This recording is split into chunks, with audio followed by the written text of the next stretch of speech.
Hello, ഇന്ന് നമുക്ക് നല്ല മസാല കൂട്ടി മീൻ പൊരിച്ച് ചോറ് കഴിക്കാം.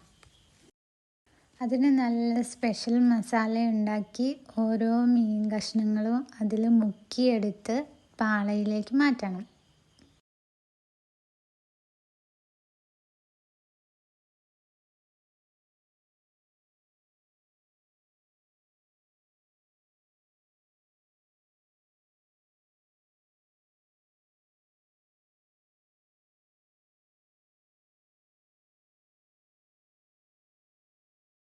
ഇതിന് നമുക്ക് നല്ല കൺസിസ്റ്റൻ്റ് ആയിട്ടുള്ള മസാലയാണ് ആവശ്യം.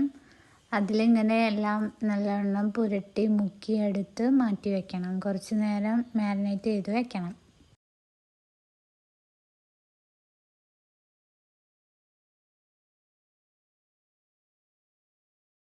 അങ്ങനെ എല്ലാ കഷ്ണങ്ങളും നമ്മൾ മസാല പുരട്ടി വെച്ചിട്ടുണ്ട്. ഇനി 1 മണിക്കൂർ നമുക്ക് റെസ്റ്റ് ചെയ്യാൻ വയ്ക്കാം.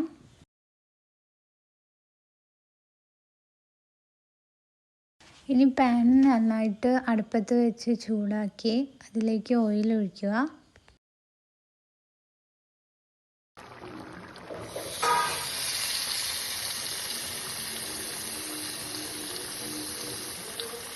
ചൂടായ എണ്ണയിലേക്ക് ഓരോ മീൻ കഷ്ണങ്ങളും വെച്ച് കൊടുക്കുക.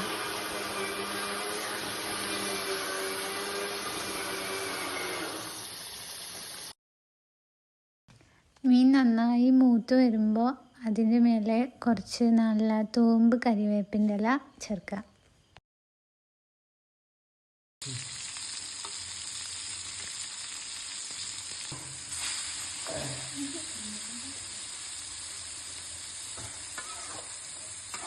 അങ്ങനെ ഒരു ഭാഗം നന്നായിട്ട് വെന്ത് വന്നാൽ മറിച്ചിട്ട് മറ്റേ പുറം കൂടെ വേവിക്കാം.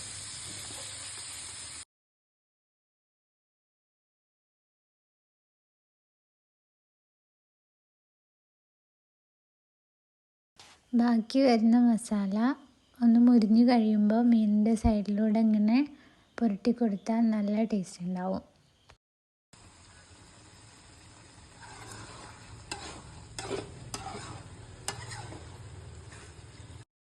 പിന്നെ സൈഡിൽ നല്ല ചിക്കൻ കറി വന്നുകൊണ്ടിരിക്കുന്നുണ്ട്. അതിൻ്റെ സൗണ്ടാണ് നിങ്ങൾ കേട്ടോണ്ടിരുന്നത്. അങ്ങനെ നമ്മൾ മീൻ നന്നായിട്ട് വേവായി കഴിഞ്ഞാൽ ഒരു വാഴയിലേക്ക് അത് എടുത്തു മാറ്റുവാണ്. ഇനി നല്ല ചൂട് ചോറും അവിയലും ചിക്കൻ കറിയും കൂട്ടി നമുക്ക് ഫുഡ് കഴിക്കാം.